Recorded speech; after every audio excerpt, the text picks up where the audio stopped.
محترم بزرگوں، آج کی یہ محفل بڑی مبارک ہے، سعادت سے بھری ہوئی ہے اور اس کا ادب و احترام بھی نہایت ضروری ہے۔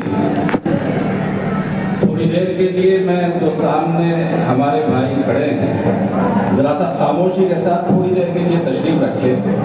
بہت زیادہ لمبی بات نہیں ہوگی، ایک دو باتیں کہنی ہیں، پھر اس کے بعد یہ پروگرام اپنے اختتام میں پہنچے گا۔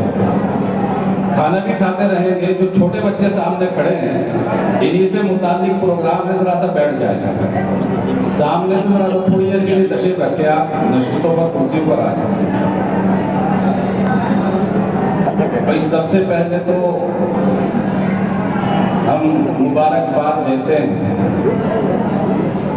محمد اویس کو، حافظ محمد اویس، ان کے والد بھائی عارفین اور ان کی والدہ کہ جنہوں نے ان کے لیے محنت کی، راتوں میں دعائیں کی، اور اسی طرح تمام عزیز و اقارب رشتہ دار اور ان کے استاد قاری عطا اللہ صاحب اور اسی طرح دوسرے اساتذہ کرام اور ہمارے سامعین۔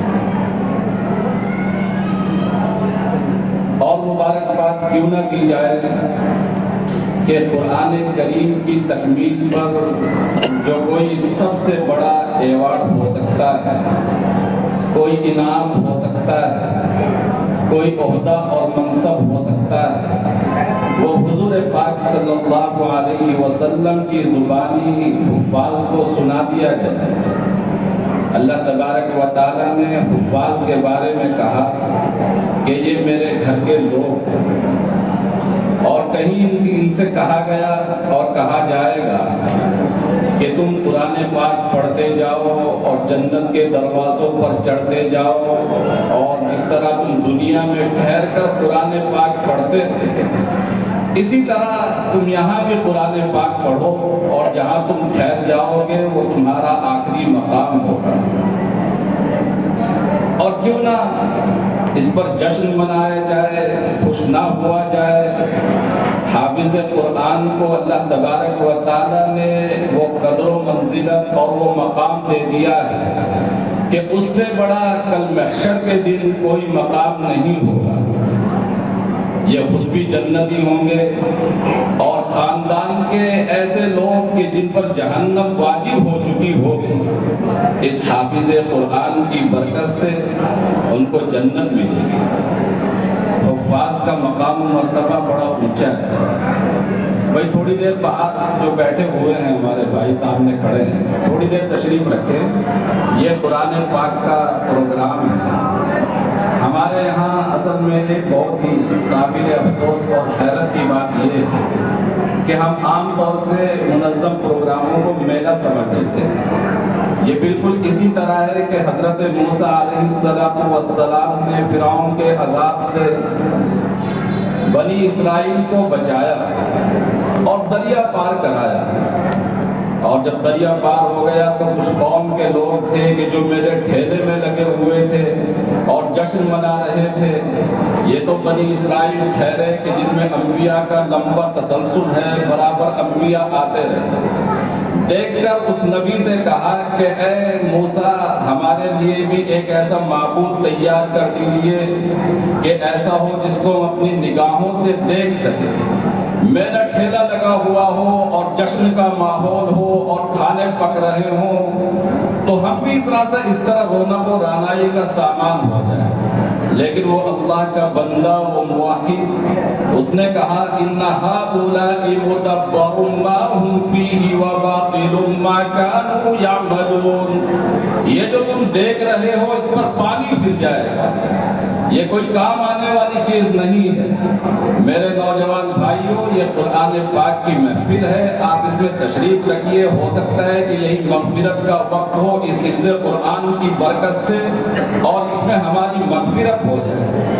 بلکہ آج تو ہونا ہی چاہیے تھا کہ کم سے کم جہاں تک آواز پہنچ رہی ہے ہمارے نوجوان بھائی اپنی دکانیں بند کر دیتے اور اس آواز کو سننے کے لیے اس پروگرام میں شریک ہوتے۔ باتیں ہم نے بہت سی سن لی ہے۔ پہلے حضرت مولانا مفتی طاہر صاحب نے بڑا جامع خطاب کیا اور پھر مولانا سلمان صاحب نے بڑا اہم خطاب کیا اور ہمارے شاعر اسلام حافظ ظہیر صاحب سلمہ انہوں نے بہت اچھی نعت پڑھی ہے۔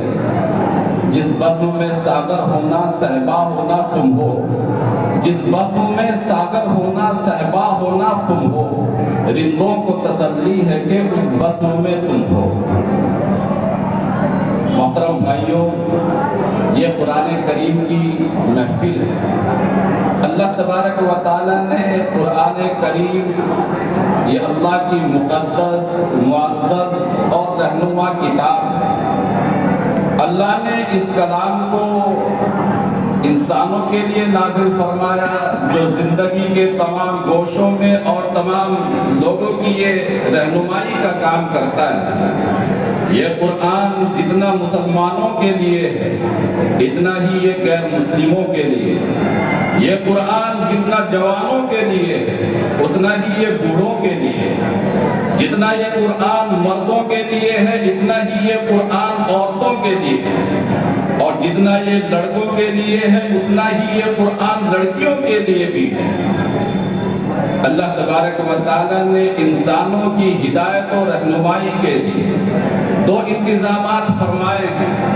ایک تو اللہ نے اپنے انبیاء اور رسولوں کو بھیجا کہ جو اللہ کا پیغام اس کے بندوں تک پہنچاتے رہے ہیں، اور پھر اللہ نے کتابیں اور صحیفے اتارے جو انسانوں کے پاس ایک دستور کی شکل میں تھے، ایک قانون کی شکل میں تھے، ایک لا کی شکل میں تھے، اور سب سے آخر میں اللہ تبارک و تعالیٰ نے یہ قرآن پاک اتارا جو 23 سالہ عرصے میں جناب رسول پاک صلی اللہ علیہ وسلم پر نازل کیا گیا۔ تیرے ضمیر پہ جب تک نہ ہو نزول کتاب، گرہ کشا ہے نہ راضی نہ صاحب کشاف۔ جب تک ہم اس قرآن سے وابستہ نہیں ہوں گے، یاد رکھ لیجئے کہ جب تک نہ تو دنیا میں تمہارا کوئی مقام ہوگا، نہ تم کو عزت ملے گی، اور نہ تم کو کسی جگہ بٹھایا جائے گا، اور جب تم قرآن پاک کو جاننے والے، سمجھنے والے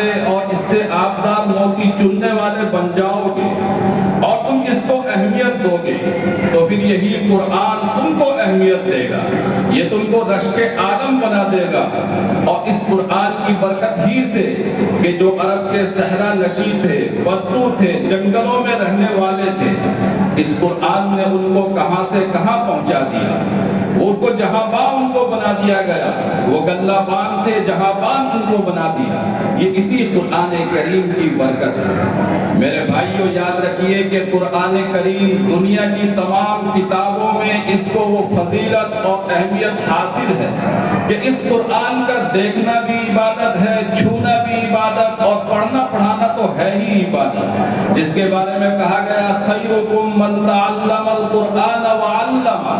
تم میں بہترین وہ لوگ ہیں کہ جو قرآن کریم کو پڑھتے ہیں اور پڑھاتے ہیں، قرآن کریم کو سیکھتے ہیں اور سکھاتے ہیں، قرآنی سلسلے سے خود بھی وابستہ ہوتے ہیں اور دوسروں کو بھی وابستہ کرتے ہیں، اور قرآن کریم کو پڑھنا، اس کی تلاوت کرنا، اس کو یاد کرنا، محفوظ رکھنا، یہ تو حضور پاک صلی اللہ علیہ وسلم کی نبوت کے مقاصد میں سے ہے، یہ آپ کے مشن کا ایک حصہ ہے۔ اللہ تعالیٰ اعلان کرتا ہے هو الذی بعث فی الأمیین رسولا منہم یتلو علیہم آیاتہ ویزکیہم ویعلمہم الکتاب والحکمہ۔ ہم نے ان کے پاس انہی میں سے ایک رسول بھیجا جو ان کے سامنے ہماری آیات کی تلاوت کرتے ہیں، ان کا تزکیہ نفس کرتے ہیں، ان کی اصلاح کرتے ہیں، اور اسی طرح ان کو کتاب اللہ اور حکمت کی تعلیم دیتے ہیں۔ حضرات، حدیث پاک کے اندر آتا ہے، حضور پاک صلی اللہ علیہ وسلم نے فرمایا کہ قرآن کریم پڑھو، یہ قرآن کریم کل اپنے پڑھنے والوں کے بارے میں سفارشی بن کر آئے گا، اور فرمایا کہ میری امت کی سب سے افضل عبادت قرآن کریم پڑھنا ہے، قرآن کریم سیکھنا ہے۔ محترم بھائیوں، یہ قرآنی مجلس ہے۔ سوال پیدا ہو سکتا ہے کہ ہم قرآن پاک پڑھتے ہیں، اپنے بچوں کو پڑھاتے ہیں، خود بھی تلاوت کرتے ہیں، پڑھتے ہیں، آخر ہمیں اس کے پڑھنے پر ملے گا کیا؟ ہم تو پڑھتے ہیں اور بند کر کے اس کو رکھ دیتے ہیں۔ خود زبان نبوت حضور پاک صلی اللہ علیہ وسلم نے اس کا جواب مرحمت فرمایا ہے۔ ہمیں یاد رکھنا چاہیے کہ جو شخص قرآن کریم پڑھتا ہے اور صحیح ڈھنگ سے پڑھتا ہے، اللہ تبارک و تعالیٰ اس کی حفاظت کے لیے نیک اور صالح فرشتوں کو مقرر فرما دیتے ہیں، اور اسی طریقے سے اس کے ایک ایک حرف پر ایک ایک نیکی ملتی ہے، اور اس کا ثواب 10 گنا تک بڑھا دیا جاتا ہے۔ اور یہ قرآن زمین میں ہمارے لیے نور ہے، اور آخرت میں یہ سب سے بڑے ثواب کا ذریعہ ہوگا۔ ہمارے نوجوان بھائی یاد رکھے کہ اگر ہم اللہ کی محبت چاہتے ہیں، اللہ کی قربت چاہتے ہیں، اللہ کا تقرب چاہتے ہیں، تو ہمیں قرآن کریم کی تلاوت کرنی چاہیے۔ حدیث پاک کے اندر آتا ہے کہ اللہ تبارک و تعالیٰ کا سب سے زیادہ تقرب، آپ کی محبت، آپ کی چاہت قرآن کریم کے ذریعے سے حاصل ہوتی ہے۔ پھر چاہے اس کو آپ سمجھ کر پڑھیے یا بغیر سمجھے پڑھیے، دونوں طریقے سے اللہ کی محبت حاصل ہوتی ہے۔ حضرات، قرآن پاک کے فضائل، اس کی تلاوت کے فضائل کہاں تک انسان شمار کرائے، یہ تو انسانوں کے بس سے باہر ہے۔ زمانہ آج بھی قرآن ہی سے فیض پائے گا، زمانہ آج بھی قرآن ہی سے فیض پائے گا۔ مٹے گی ظلمت شب اور سورج جگمگائے گا۔ محترم بھائیوں، یہ قرآن کریم کے جس کو ہم ہلکا سمجھ رہے ہیں، اسی قرآن کو اللہ کہتا ہے لو انزلنا هذا القرآن على جبل لرأيته خاشعا متصدعا من خشية الله۔ اگر اس قرآن کو ہم پہاڑوں پر اتار دیتے تو پہاڑ روئی کی طرح دھن دیے جاتے، لیکن اس انسان سے اللہ کو کتنی محبت ہے کہ اللہ نے اپنی زبان سے نکلا ہوا یہ کلام، اپنا کلام اس انسان کو نوازا، اور اس کلام کے ذریعے اللہ نے اس کو اہمیت اور فوقیت دی۔ محترم بھائیوں، یاد رکھیے کہ اللہ نے 4 کتابیں عام طور سے جو ہم جانتے ہیں اللہ نے نازل فرمائی ہے۔ تورات حضرت موسیٰ علیہ السلام کو دی، اس کے اندر احکامات تھے، اور اسی طریقے سے زبور حضرت داؤد علیہ السلام کو دی۔ اس کتاب کے اندر اللہ تبارک و تعالیٰ کی حمد و ثنا اور آپ کی تعریف تھی۔ حضرت داؤد علیہ السلام کو پھر اللہ نے بڑی اچھی آواز دی، اور آپ بہترین آواز میں قرآن کریم کی تلاوت کرتے تھے، اس کو پڑھتے تھے۔ پوری کائنات جب آپ پڑھتے تو آپ کا ساتھ دیتی تھی۔ اسی لیے کہتے ہیں کہ حضرت داؤد علیہ السلام کی آواز بڑی سہل اور بڑی مشہور رہی ہے۔ اور حدیث پاک کے اندر آتا ہے حضرت ابو موسیٰ اشعری رضی اللہ تعالیٰ گھر کے باہر تہجد میں قرآن کریم کی تلاوت کر رہے تھے۔ حضور پاک صلی اللہ علیہ وسلم کے حجرے میں آواز پہنچی، آپ باہر تشریف لے آئے، ازواج مطہرات بھی آپ کے ساتھ تھی۔ بہت دیر تک آپ ان کا قرآن پاک سنتے رہے، اور پھر اگلے دن مجلس میں ان کو شاباشی دی، پیٹھ تھپ تھپائی، اور کہا کہ بڑا اچھا قرآن پاک پڑھتے ہو، لقد اوتیت مزمارا من مزامیر داؤد۔ تم کو حضرت داؤد علیہ السلام کو جو بہترین آواز دی تھی اسی کا ایک حصہ تم کو بھی دیا گیا ہے۔ حضرات، پھر اللہ تبارک و تعالیٰ نے انجیل نازل فرمائی حضرت عیسیٰ علیہ السلام پر، اور اسی طریقے سے نفخہ عیسیٰ بڑا مشہور ہے، اللہ نے ان کو معجزہ عطا فرمایا، اور اس کے اندر بھی احکام نہیں تھے، اللہ کی حمد و ثنا تھی۔ سب سے آخر میں اللہ تبارک و تعالیٰ نے 23 سالہ عرصے میں جناب رسول اللہ صلی اللہ علیہ وسلم پر یہ قرآن نازل فرمایا۔ یہ قرآن اللہ نے اس کے اندر احکام بھی رکھے ہیں، ہدایت بھی رکھی ہے، حکمتیں بھی رکھی ہے، اور یہ رحمت بھی ہے۔ یا ایھا الناس قد جاءتکم موعظۃ من ربکم وشفاء لما فی الصدور وہدی ورحمۃ للعالمین۔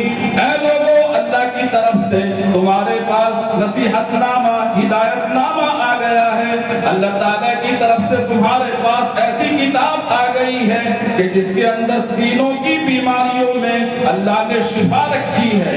سینے کی بیماریاں بغض ہے, کینہ ہے, حسد ہے, غیبت ہے اور طرح طرح کی بیماریاں ہیں. یہ قرآن پاک جہاں ظاہری چیزوں کے بارے میں بتلاتا ہے وہی انسان کے اندرون کی بھی رہنمائی کرتا ہے. اور یہ قرآن ہم نے ہدایت بنایا ہے اور یہ انسانوں کے لیے سراپر رحمت ہے. لیکن کوئی ہو کہ اس کو سینے سے لگائے, اس قرآن پاک سے وابستہ ہو.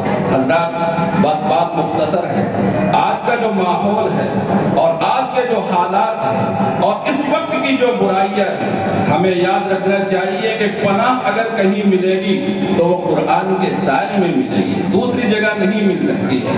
آپ بڑے سے بڑے تاجر بنیے, انجینئر بنیے, ڈاکٹر بنیے, سب کچھ بنیے, لیکن میں کہتا ہوں اس قرآن کے راستے سے بنیے. آج بے حیائیاں اپنے عروج پر ہے, طرح طرح کی برائیاں ہیں. اگر کہیں انسان کو ہدایت مل سکتی ہے تو اس قرآن پاک سے مل سکتی ہے. یہ قرآن پاک جو محفوظ کر لیتا ہے, اللہ تبارک و تعالیٰ نے اس سے بڑی کوئی دولت نہیں رکھی ہے. وہ رشک عالم بن جاتا ہے, فرشتے اس پر رشک کرتے ہیں. یہ حافظ محمد اویس جس کا قرآن کریم مکمل ہوا ہے, میں ان کے والد کو کہتا ہوں کہ واقعی انہوں نے یہ جشن منایا ہے, بہت ہی قابل مبارکباد ہے. آج قرآن پر ایسی خوشی کرنے والے لوگ کم ہیں اور جب سے ایسے حالات ہوئے ہیں ہم نے قرآنی تعلیم کو پس پشت ڈال دیا ہے. میرے بھائیوں یاد رکھنا کہ اس پر فخر کرنا, اللہ کی تعریف کرنا اور حمد و ثنا کے جذبات پیدا ہونا یہ بھی اللہ تبارک و تعالیٰ کی طرف سے توفیق ہے اور یہ جشن بھی تقریباً جائز ہے. ایک ڈسٹرکٹ ہے سہارنپور, وہاں ہم نے دیکھا کہ قرآن پاک کی تکمیل پر کیسا جشن ہے, والدین کیسے خوش ہیں, اعزاء و اقارب کیسے خوش ہیں اور کس طریقے سے قرآن کی تقریب منائی جا رہی ہے. اس طرح کی تقریبات ہمیں منانے کی ضرورت ہے. اور یہ قرآن پاک جس کے بارے میں کہا گیا اِنَّا نَحْنُ نَزَّلْنَا الذِّكْرَ وَإِنَّا لَهُ لَحَافِظُونَ, ہم نے اس قرآن کو نازل کیا ہے اور ہم ہی اس کی حفاظت کریں گے. میرے بھائیوں یہ نہ سمجھنا کہ قرآن پاک ہم نے سینے میں محفوظ کر دیا, بس جو محفوظ کر رہے ہیں انہی کی حفاظت ہوگی. یا قرآن پاک کی حفاظت ایسی ہو سکتی ہے کہ کسی پرنٹنگ مشین میں یہ چھپے گا اور پھر اس کی حفاظت ہوتی رہے گی, یہ تقسیم ہو جائے گا. بلکہ اللہ تبارک و تعالیٰ اس کو محفوظ کرنے والوں کی بھی حفاظت فرمائے گا اور ان کے والدین کی بھی حفاظت فرمائے گا, اور جس گھر کے اندر یہ قرآن مل گیا اس کی بھی حفاظت فرمائے گا. اور اس قرآن کی برکت سے اس محلے اور اس علاقے سب لوگوں کی اللہ تبارک و تعالیٰ حفاظت فرمائے گا. بس ضرورت یہ ہے کہ اس سلسلے سے ہم اپنے آپ کو جوڑے. اور میرے بھائیوں یاد رکھیے کہ یہ مدارس جو دین کے قلعے ہیں جہاں قرآن و حدیث کا درس دیا جا رہا ہے, آج ان کو مضبوط سے مضبوط تر کرنے کی ضرورت ہے. آج دین کی پناہ گاہیں اگر کہیں ہیں اور دین اگر کسی جگہ محفوظ ہے اور دین کا آخری مورچہ اگر کوئی ہے, میرے بھائیوں یاد رکھیے کہ یہ مدارس اسلامیہ ہے. ہم سب مسلمانوں کی ذمہ داری ہے کہ ہماری کسی ذات سے ایسا نہ ہو, ہماری کسی بات سے, ہمارے کسی عمل سے کہ ان مدارس کو نقصان پہنچ جائے اور دین کا کوئی نقصان ہو جائے. اپنی طرف سے ہمیشہ یہ کوشش ہونی چاہیے کہ مدرسہ کہیں بھی ہو, کوئی بھی ہو, کسی جگہ بھی ہو, ہمیں ان مدرسوں کو باقی رکھنے کی اپنی طرف سے جو کوشش ہو سکتی ہے وہ کرے. اور اس کی سب سے بڑی کوشش یہ ہے کہ ہم اپنی اولاد کے لیے دینی تعلیم کا انتظام کریں. حضرات ہم تو اور ہماری ہستی کیا ہے, یاد کیجیے اللہ کے اس بندے کو حضرت یعقوب علیہ السلام کو کہ جب ان کا بالکل آخری وقت تھا انہوں نے اپنے خاندان کے لوگوں کو اکٹھا کیا اور قرآن اس کی منظر کشی کرتا ہے. اب کنتم شہداء اذ حضر یعقوب الموت اذ قال لبنیہ ما تعبدون من بعدی قالوا نعبد الہک و الہ آبائک ابراہیم و اسماعیل و اسحاق الہا واحدا ونحن له مسلمون. انہوں نے اپنے بچوں کو بلا کر کہا, اور یہ بچے کوئی معمولی نہیں تھے, یہ وقت کے نبی کو بننا تھا اور وقت کے نبی تھے.